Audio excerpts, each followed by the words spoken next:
মুসা আল্লাহর প্রিয় এক নবী। আল্লাহ তাকে দিয়েছিলেন অনেক অলৌকিক মুজিজা। এর মধ্যে সবচেয়ে বিখ্যাত হল তার লাঠি।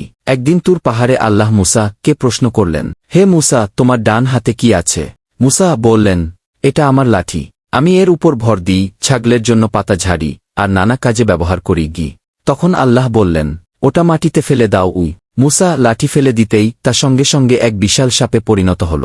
ভয়ে মুসা পিছিয়ে গেলেন, কিন্তু আল্লাহ বললেন, ভয় করো না, একে ধরে ফেল, আমি আবার একে লাঠি বানিয়ে দেবগি। এরপর মুসা এর লাঠি সত্যের নিদর্শন হয়ে ওঠে। আল্লাহ মুসাকে পাঠালেন ফেরাউনের কাছে। ফেরাউন তাকে জাদুকর বলে উপহাস করল এবং দেশের সেরা জাদুকরদের ডাকল। জাদুকররা দড়ি আর লাঠি ছুড়ে দিল। মানুষের চোখে এগুলো সাপের মতো নড়াচড়া করতে লাগল। মানুষ অবাক। ঠিক তখন মুসা আল্লাহর হুকুমে তার লাঠি মাটিতে ফেললেন। লাঠি সঙ্গে সঙ্গে বিশাল সাপে পরিণত হয়ে জাদুকরদের সব দড়ি আর লাঠিকে গিলে ফেল। জাদুকররা সঙ্গে সঙ্গেই বুঝল এটা কোনো জাদু নয়, এটা আসলেই আল্লাহর মুজিজা। তারা সিজদায় পড়ে ঘোষণা করল, আমরা বিশ্বাস করলাম বিশ্বজগতের প্রতিপালকের প্রতি, মুসা ও হারুনের প্রতিপালকের প্রতি কি এই লাঠি দিয়ে মুসা লাল সমুদ্রকে আঘাত করলে সমুদ্র ফেটে 12টি রাস্তা তৈরি হয়েছিল।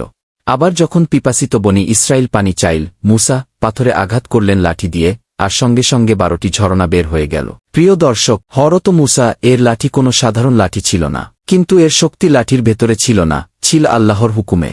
এই ঘটনা আমাদের শেখায়, আল্লাহ চাইলে সামান্য জিনিস দিয়েও মহাশক্তিশালী অলৌকিক ঘটনা ঘটাতে পারেন। আমাদের কর্তব্য হল তার উপর পূর্ণ ভরসা রাখা।